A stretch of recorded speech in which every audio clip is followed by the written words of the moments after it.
आज हम पढ़ेंगे इंटीग्रेशन। इंटीग्रेशन दो तरह का है जो हमें पढ़ना है, पहला इंडेफिनिट, दूसरा डेफिनिट। तो आज की वीडियो में हम इंडेफिनिट इंटीग्रेशन स्टार्ट करेंगे। हम बेसिक्स ऑफ इंटीग्रेशन कवर करेंगे क्योंकि हमें डिटेल में नहीं जाना है। तो चलो स्टार्ट करते हैं। तो सबसे पहले देखते हैं इंटीग्रेशन एक्चुअली होता क्या है। तो जो इंटीग्रेशन होता है it's actually summation of things, चीज़ों को इंटीग्रेट कर देना, इकट्ठा कर देना is the process of integration. जैसे आपने सीक्वेंस एंड सीरीज पढ़ा होगा, उसमें हम ये साइन यूज़ करते हैं, इसको हम सिग्मा कहते हैं। सिग्मा यहाँ इस तरह से लिखा रहता है कि n इज इक्वल्स टू 0 से 100 और समथिंग। तो बेसिकली ये जो होता है वो एक तरह से डिस्क्रीट समेशन होता है। हम यहाँ पर डिस्क्रीट समेशन करते हैं टुकड़ों में, जबकि इंटीग्रेशन का इसे साइन, ये इंटीग्रेशन का साइन होता है। तब जब इसकी बात करते हैं तो it is a type of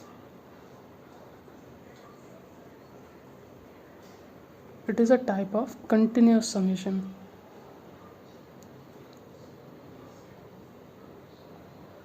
जब इंडेफिनिट इंटीग्रेशन की बात करते हैं तो it is a type of continuous summation. Continuously values के बेसिस पे सम करते चले जाते हैं हम इसमें, तो it is a type of continuous summation. दूसरी चीज़, it is inverse process of differentiation. आप लोगों ने डिफरेंशिएशन पढ़ा होगा, तो इंटीग्रेशन जो होता है वो एक तरह से इन डिफरेंशिएशन का इन्वर्स प्रोसेस होता है। डिफरेंशिएशन में हम किसी भी वैल्यू को बहुत इनफाइनाइटिसिमली स्मॉल पोर्शंस में तोड़ देते हैं। It is the process of differentiation. अब उन्हीं इनफाइनाइटिसिमली स्मॉल एलिमेंट्स को जोड़ के एक बड़ी value banana is a process of integration.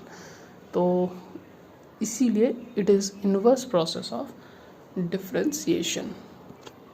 तो इंटीग्रेशन को हम डिनोट कैसे करते हैं? इंटीग्रेशन आगे बढ़ते हुए हम देखेंगे। इंटीग्रेशन जो है वो इस तरह से डिनोट किया जाता है। This is called operative, this sign is called operative. The function which is being integrated, वो फंक्शन जो इंटीग्रेट किया जा रहा है, it is called integrand. And हम बोलते हैं जैसे integrate with respect to t x, with respect to t, तो जिस वेरिएबल के रेस्पेक्ट में फंक्शन को इंटीग्रेट किया जा रहा है उसे हम बोलते हैं variable of integration.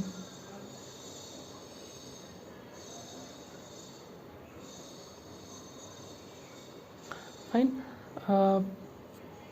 Variable of integration इसे बोलते हैं जो आंसर आ रहा है आफ्टर इंटीग्रेशन, इसको हम बोलते हैं एंटी डेरिवेटिव और इंटेग्रल, और कई जगह प्रिमिटिव एटसेट्रा वर्ड्स भी यूज़ किए जाते हैं। और इसके साथ हमेशा, इस चीज़ को बच्चे कई बार मिस कर देते हैं, हमेशा इसके साथ एक कांस्टेंट ऐड अप होता है। अब ये क्यों होता है हम अभी देखेंगे। इसे हम कहते हैं constant of integration. I hope ये टर्मिनोलॉजीज क्लियर है। तो आइए चलिए देखते हैं ये जो कांस्टेंट ऑफ इंटीग्रेशन है ये कहाँ से आया। तो मान लीजिए एक, मैंने जैसे बताया integration is a inverse process of differentiation. तो मान लीजिए एक फंक्शन है हमारे पास y is equals to x cube. मैं अगर इसको डिफरेंशिएट करूँगा तो मेरा आंसर आएगा 3x²। अगर मेरे पास फंक्शन है y is equals to x cube plus 100, तो इसको डिफरेंशिएट करने पर भी मेरा आंसर 3x² आएगा, क्योंकि हम जानते हैं differentiation of a constant which is 100 is 0। और अगर मेरे पास एक फंक्शन है y is equals to x cube plus k, जहाँ k कोई भी एक कांस्टेंट नंबर है, 0, 1, 2 इन्फिनिटी, इसका भी डिफरेंशिएशन करने पर 3x² आएगा। तो मान लीजिए अगर हम इस पोर्शन का इंटीग्रेशन करते हैं तो उसका आंसर एक्स क्यूब भी हो सकता है, उसका आंसर एक्स क्यूब प्लस 100 भी हो सकता है, उसका आंसर एक्स क्यूब प्लस के भी हो सकता है। तो इसी पॉसिबिलिटी को ध्यान में रखते हुए जब भी हम इंटीग्रेट करते हैं, मान लीजिए हम इंटीग्रेट कर रहे हैं 3x² with respect to dx, तो जब भी इसे इंटीग्रेट करेंगे, क्योंकि डिफ्रेंशिएशन है, ये डिफ्रेंशिएशन किसका है, इस फंक्शन का, तो आंसर यही फंक्शन आएगा। वो कैसे आएगा उसका फॉर्मूला हम अभी आगे अभी हम देखेंगे, सॉरी, वो अभी हम आगे देखेंगे। इस फंक्शन के साथ हमेशा एक कांस्टेंट ऑफ इंटीग्रेशन लगाया जाता है जिसे हम c कहते हैं। ये किसी केस में k हो सकता है, किसी केस में 100 हो सकता है, या किसी केस में इवन 0 भी हो सकता है, और मे बी नेगेटिव भी हो सकता है। इस कांस्टेंट को लगाए बिना हमारा इंटीग्रेशन का प्रोसेस जो है वो इनकम्प्लीट होता है। कई बार ये हम लगाना भूल जाते हैं, हमारे मार्क्स कट जाते हैं, इसलिए ये चीज़ बहुत इम्पॉर्टेंट हो जाती है। तो इंटीग्रेशन हमने इंट्रोड्यूस कर दिया। इसके जो 2 बेसिक एप्लीकेशंस होते हैं उनके बारे में हम थोड़ा सा जान लेते हैं, क्योंकि अल्टीमेटली हम इकोनॉमिक्स में इसके एप्लीकेशंस ही यूज़ करने हैं। तो सबसे पहले जो इसका एक एप्लीकेशन होता है वो ये होता है कि अगर हमारे पास किसी फंक्शन का डेरिवेटिव है, मान लीजिए इस फंक्शन का हमारे पास डेरिवेटिव है, तो इस डेरिवेटिव के यूज़ से इस फंक्शन को डिराइव करना, ये इसका पहला एप्लीकेशन होता है। तो finding function when it's derivative is given,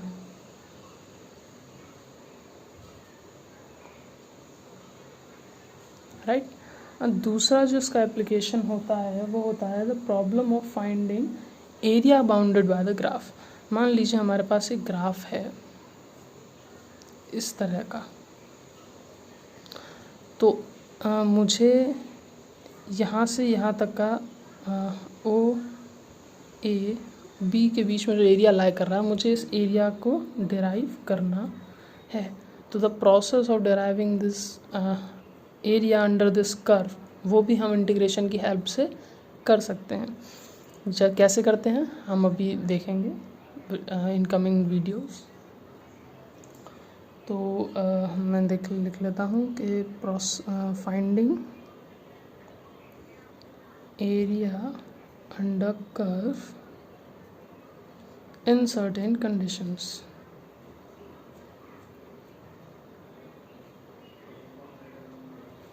ठीक है,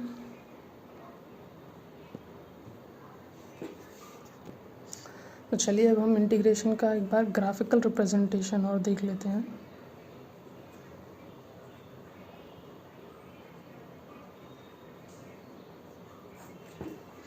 तो मान लीजिए मेरे पास एक फंक्शन है f(x) is equals to 2x, तो मैं इसको इंटीग्रेट करूँगा। Integrating f of x with respect to dx will give me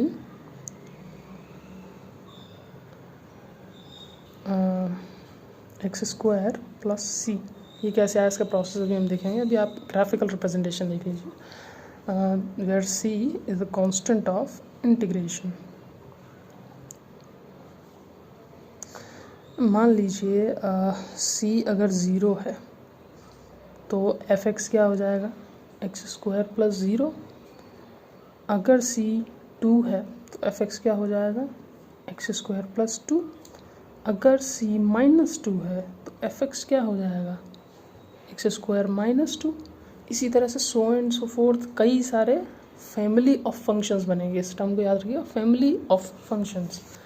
उस फैमिली को हम ग्राफ पर एक बार रिप्रेजेंट करने की कोशिश करते हैं।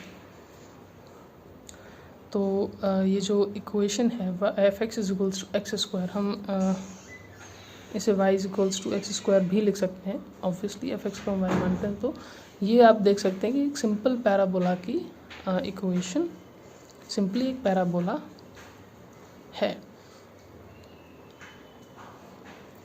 ठीक है, मान लीजिए इसका ग्राफ अगर ऐसा बनता है, सॉरी 0 को टच कर रहा है, तो y is equals to x² का ग्राफ अगर ये है तो y is equals to y is equals to x square plus 2 का ग्राफ ये है, y is equals to x square minus 2 का ग्राफ ये है। इसी तरह से same to same infinitely parallel graph जो है वो आपके एग्जिस्ट कर रहे होंगे सी फंक्शन के with respect to this c, the constant of integration. तो इन सारे कर्व्स के सेट को हम फैमिली ऑफ ग्राफ्स कहते हैं विच सोलली डिपेंड्स ऑन सी। इसीलिए सी बहुत इंपॉर्टेंट हो जाता है इन केस ऑफ इंटीग्रेशंस। और ये सी एक्चुअली आया कहाँ से होता है, जब भी हम किसी चीज़ को डिफ्रेंशिएट करते हैं तो कांस्टेंट जो टर्म होता है वो ज़ीरो हो जाता है। तो जब भी इन्वर्स प्रोसेस ऑफ इंटीग्रेशन में उस कांस्टेंट को हम इंडिकेट करने की कोशिश करते हैं, we give it a term C, क्योंकि वो कुछ भी हो सकता है। फिर कुछ सर्टेन कंडीशंस अगर हमारे पास अवेलेबल होती हैं, जैसे हमारे पास एफ एक्स की कुछ वैल्यूज़ होती हैं, तो उसके अकॉर्डिंग हम सी को डिराइव करके फंक्शन पूरा लिखने की कोशिश करते हैं। जब तक हमारे पास सी की वैल्यू नहीं होती तब तक हम उसे सी से मेंशन करते हैं। हम इसके भी क्वेश्चंस करेंगे आगे चल के कि सी की वैल्यूज़ कैसे निकाली जाए। तो चलिए आगे देखते हैं। तो चलिए इंटीग्रेशन को आगे कंटिन्यू करते हैं। सबसे पहले हम कुछ फार्मूलाज से स्टार्ट करेंगे। हम कुछ सिलेक्टेड फार्मूलाज ही पढ़ेंगे, क्योंकि हमारे इकोनॉमिक्स के कोर्स में हमें इंटीग्रेशन के कुछ सिलेक्टेड फार्मूलाज की ज़रूरत पड़ने वाली है। तो हम उन्हीं फार्मूलाज को देखते हुए चलते हैं। एक फार्मूला है फॉर पावर रूल। जो पावर रूल होता है इंटीग्रेशन में जो यूज़ होता है, उसके लिए जो फार्मूला है, मान लीजिए कोई फंक्शन दिया है y is equals to x raise to power n. तो जब हम y को इंटीग्रेट करेंगे with respect to d x, तो हमारा आंसर क्या होगा, x raise to power n plus 1 upon n plus 1 plus c को मेंशन करना नहीं भूलना है। तो जब भी इंटीग्रेट करेंगे हम y को, ऑब्वियसली इसे मैं ऐसे भी लिख सकता हूँ, आप कंफ्यूज मत होना, क्योंकि y is ultimately is equals to x raise to power n। तो जो जनरल पावर रूल लगता है इंटीग्रेशन में वो होता है x raise to power n plus 1 upon n plus 1। याद रखना डिफ्रेंसीशन में जो यूज़ होता था वो होता था d over d x of x raise to power n is equals to n x n minus 1, जो कि इसमें ये होता है पावर रूल डिफ्रेंसीशन का, वो था इंटीग्रेशन का ये होता है। जैसे कुछ एग्जांपल्स देखते हैं हम। मान लीजिए आपके पास y is equals to x raise to power 5/7 एक फंक्शन है। तो when you will integrate x की power 5/7 with respect to d x, what you will do, x की power 5/7 plus 1 upon 5/7 plus 1 plus c mention करना नहीं भूलना है। And you will get x की power 7, 5/7 plus 1 will be 7, 5, 1, 1, 7, 7, 12/7, x raised to power 12/7 upon 12/7, 12/7 will flip, तो आपका answer होगा 7x raised to power 12/7 upon 12। तो इसी तरह से आपका पावर रूल हर जगह अप्लाई होगा। अब मान लीजिए कोई फंक्शन आपको अंडर रूट एक्स का इंटीग्रेशन करना, तो ऑब्वियसली एक्स जो है अंडर रूट एक्स जो है हम उसे एक्स रेज टू पावर 1/2 कर सकते हैं। अगर कोई पावर मान लीजिए एक्स की पावर -7/3 है, तो जब उसको इंटीग्रेट करेंगे with respect to d x, तो उसमें एक्स की पावर -7/3 प्लस 1 अपॉन -7/3 प्लस 1 होगा। तो ये ऐड होने की जगह अल्टीमेटली माइनस हो जाएगा। इस चीज़ का आप ध्यान रखिएगा। पावर रूल इस तरह से अप्लाई होता रहता है। चलिए अब दूसरा रूल देख लेते हैं कि मान लीजिए अगर कोई कांस्टेंट है या कुछ भी नहीं है, हम सिंपल डी एक्स को इंटीग्रेट कर रहे हैं, तो विद हम डी एक्स को इंटीग्रेट कर रहे हैं, इसका मतलब क्या है, हम 1 को इंटीग्रेट कर रहे हैं with respect to d x. तो इसका आंसर क्या आता है, एक्स प्लस सी। ऐसा क्यों आता है, इसको ऐसे समझने की कोशिश करते हैं कि हम 1 को डी एक्स की जगह डी एक्स के साथ with respect to d x integrate कर रहे हैं। जब कुछ भी नहीं है तो वहाँ पे क्या है, 1 है, 0 तो हम ले नहीं सकते ना।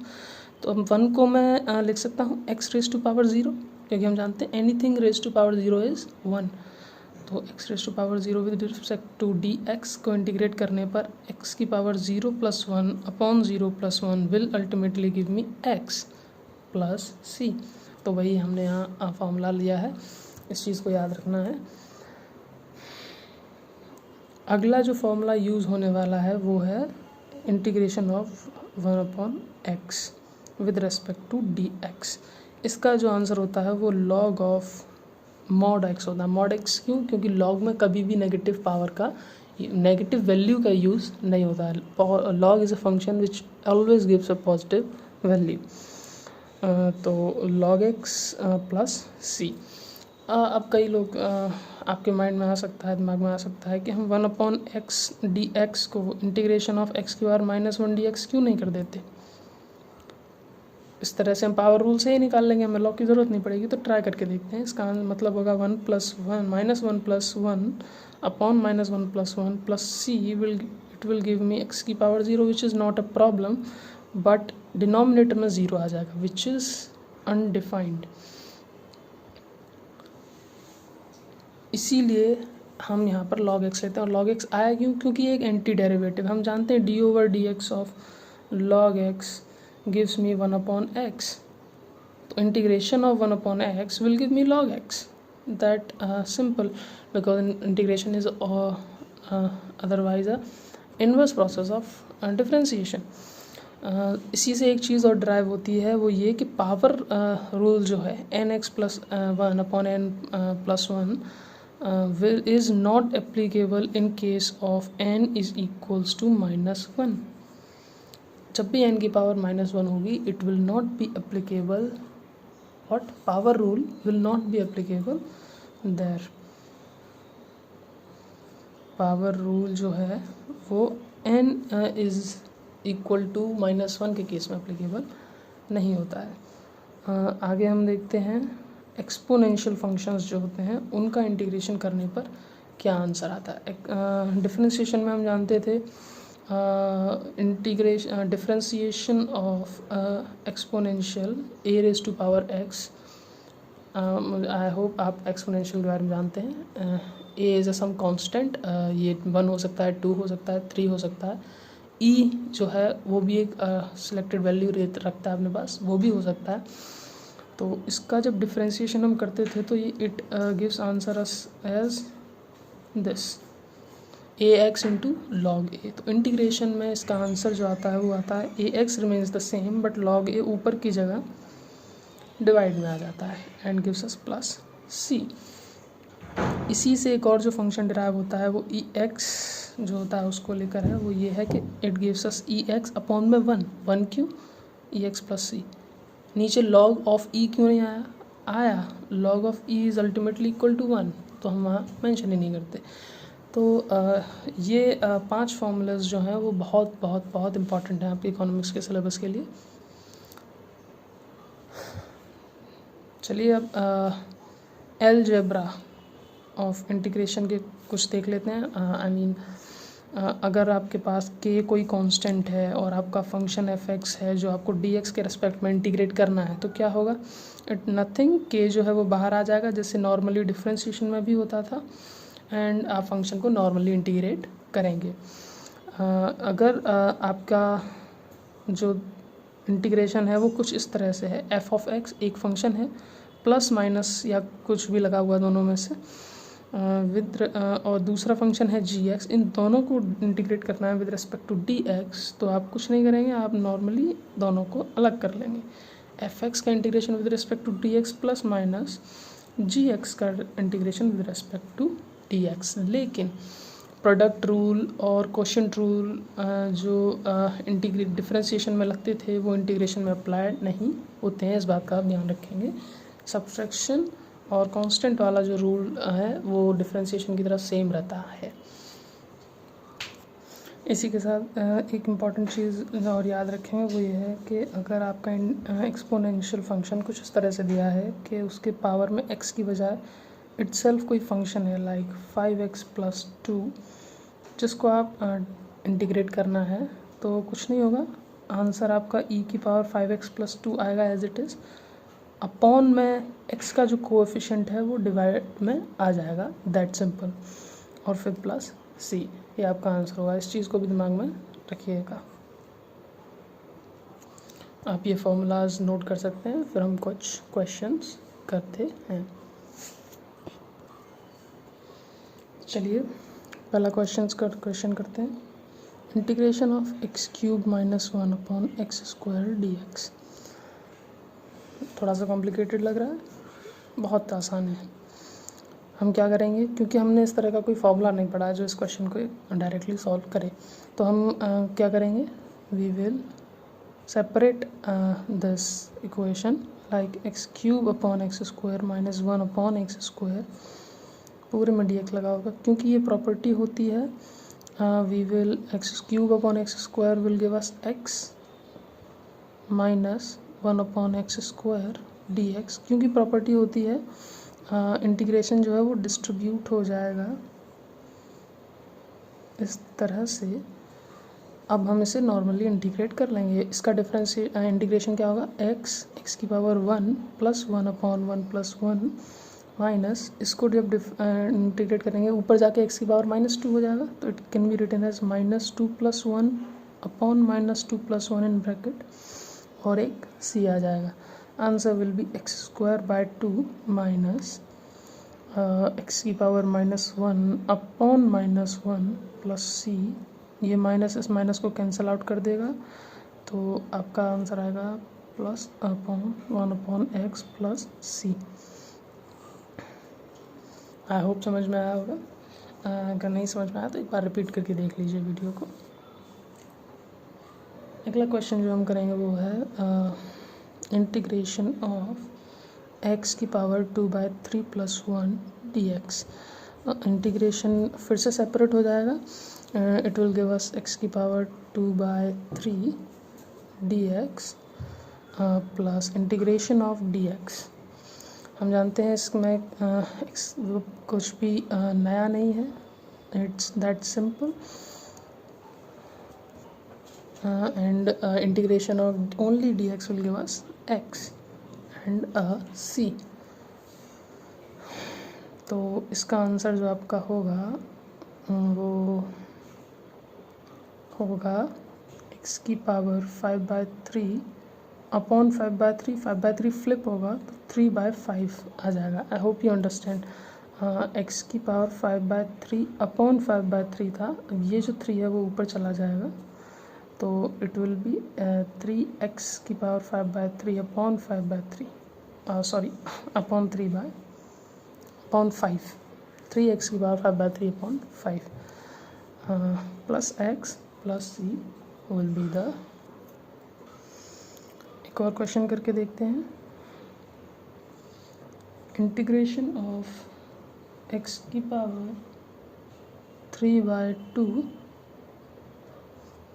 आई होप दिख रहा है, हाँ, प्लस 2 की power e x 2e raise to power x minus 1 upon x d x. तो फिर से इसे इस तरह से लिख सकते हैं, क्योंकि 2 कांस्टेंट है तो 2 बाहर आ जाएगा, e की power D x minus integration of 1 upon x D x. This will be x 3/2 plus 1 upon 3/2 plus 1। This will be 2 times e की पावर x का इंटीग्रेशन e की पावर x ही रहता है, माइनस 1 अपॉन x का integration क्या होता है, yes log x। हम मॉड इसलिए लगाते हैं क्योंकि log it never gives negative value, log function हमें कभी भी नेगेटिव आंसर नहीं देता, तो इसलिए वहाँ पे मॉड लगाया जाता है। इवन इफ x की वैल्यू नेगेटिव हो, answer will B positive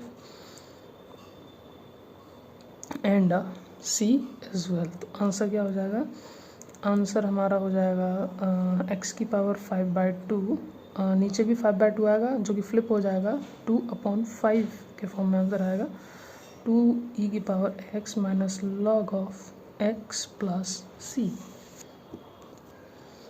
okay, is that clear. चलिए 3 और क्वेश्चंस करके देखते हैं। पहला क्वेश्चन है integration of x cube plus 3x plus 4 upon root x with respect to d x. तो इसे पहले हम सिंपलेस्ट फॉर्म में टर्न करने की कोशिश करेंगे, विच इज़ लाइक दिस।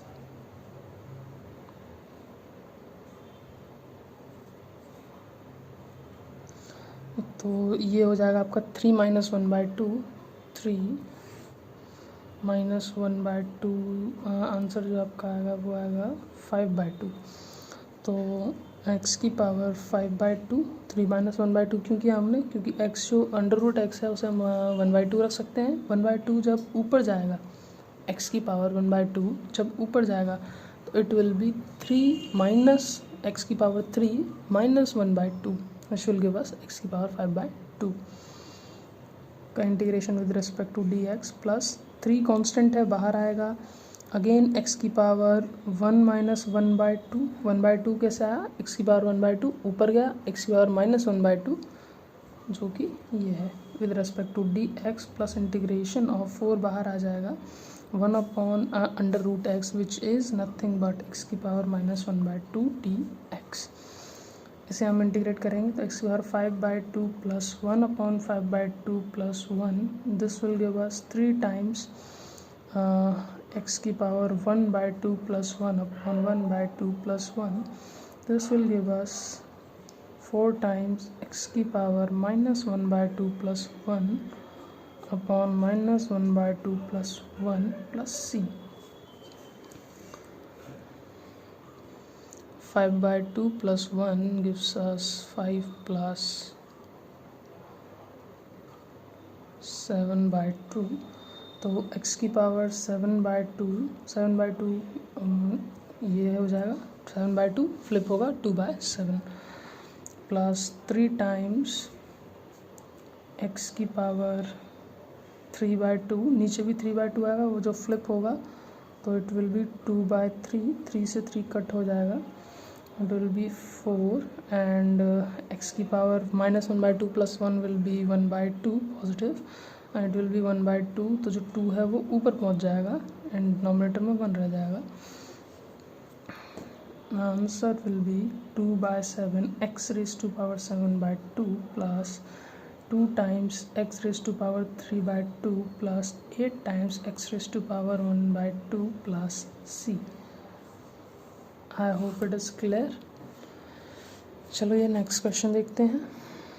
इस क्वेश्चन को भी हम सिंप्लीफाई करने की कोशिश करेंगे। हमें x माइनस 1 यहाँ दिख रहा है, यहाँ भी दिख रहा है, और इसको कॉमन ले लेंगे तो भी x माइनस 1 बच जाएगा। तो ट्राई करते हैं। एक्स स्क्वायर मैंने कॉमन लिया, it will be x minus 1 plus x minus 1 upon x minus 1 d x.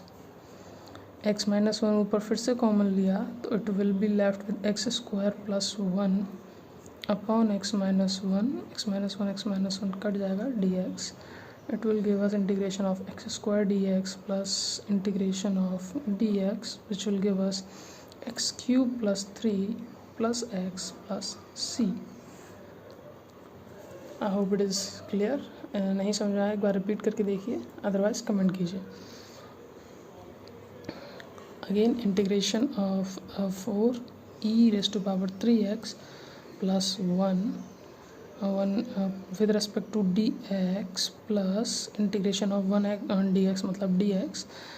4 constant है, बाहर आ जाएगा, e की power 3x will remain 3x, लेकिन क्योंकि x के साथ एक कोफिशिएंट भी है तो वो कोफिशिएंट जो है वो डिवीजन में आ जाएगा, जो कि मैंने आपको पिछले फॉर्मूले में बताया था, आपको याद होगा, प्लस एक्स प्लस सी। तो आई होप क्लियर है। हम कुछ क्वेश्चंस देता हूँ, you can practice those questions. Integration of 2x square plus e x with respect to d x, integration of under root x minus 1 upon under root x का whole square with respect to d x, and integration of under root x